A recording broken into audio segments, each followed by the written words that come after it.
ओम शांति भाइयों और बहनों। वेलनेस टिप में आप रोज़ अपने स्वास्थ्य के लिए और खुशनुमा जीवन के लिए कुछ बातें सुनते आ रहे हैं और मैं आशा करता हूं कि आप उनको फॉलो भी कर रहे होंगे। जैसा कि आप जानते हैं कि मुख्य 4 बातें हमें अपने हेल्थ के लिए चाहिए, वेलनेस के लिए चाहिए।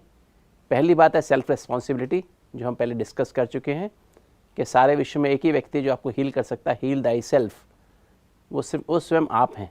डॉक्टर आपको मदद कर सकता है, गाइड कर सकता है, आपके रिश्तेदार आपकी मदद कर सकते हैं और भगवान आपको 100 गुना मदद करता है। दूसरी बात है सेल्फ अवेयरनेस, अर्थात स्वयं को जानना। हील करने वाला कौन और जिसको हील करना वो क्या है।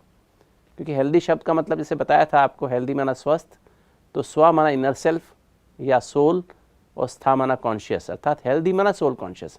अगर आप सारा दिन हेल्दी रहना चाहते हैं, सारा दिन स्वस्थ रहना चाहते हैं, सारा दिन खुश रहना चाहते हैं, तो अपने सत्य में टिके रहिए कि मैं कौन हूँ।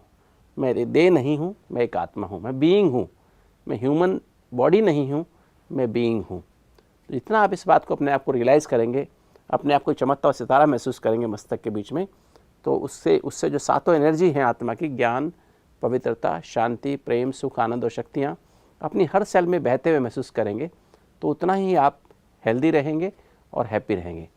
तीसरी बात हमने कही थी मल्टी डायमेंशनल अप्रोच, कि हमारी अप्रोच जो है वो वन डायमेंशनल नहीं होना। जैसे आज की मॉडर्न मेडिसिन की अप्रोच है वो वन डायमेंशनल है, वो सिर्फ बॉडी का इलाज करती है।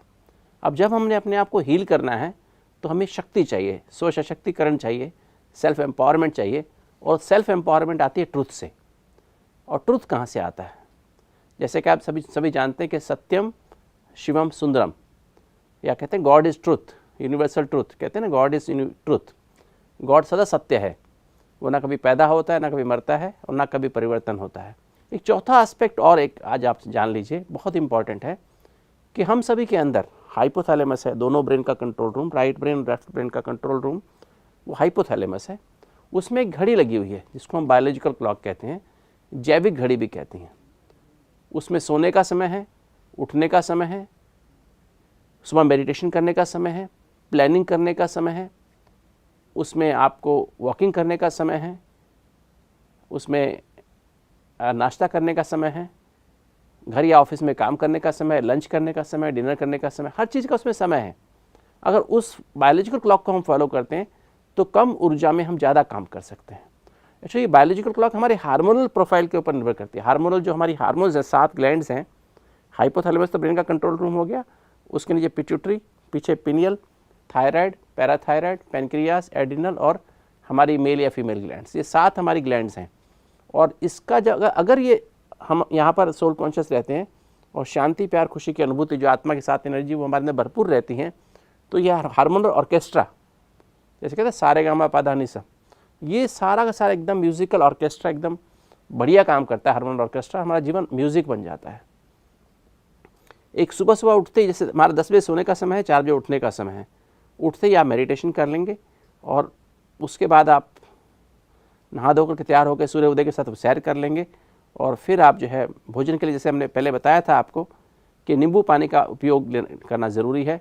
अगर आपको डायबिटीज़ नहीं है तो आप 2 चम्मच शहद या 1 चम्मच 1 गिलास पानी में शहद डाल लीजिए, आधा नींबू डाल लीजिए। आपको और आवश्यकता है तो और 1 गिलास पानी लीजिए, उसमें आधा नींबू और 1 चम्मच शहद और डाल लीजिए। 2 गिलास आप पानी सिप बाय सिप पिएंगे तो आपका पेट अच्छे साफ़ हो जाएगा, आपको चाय पीने की आवश्यकता नहीं रहेगी। और साथ साथ फिर उसके बाद आप इमीडिएटली बाद नहाने के बाद आप वॉकिंग को निकल जाएं। और वॉकिंग साइलेंस में आपको मेरी वॉकिंग करनी है और सातों एनर्जी का अभ्यास करते हुए करनी है। तो आज के लिए आप इस बात को पूरा फॉलो करिएगा। कल फिर मिलेंगे। ओम शांति।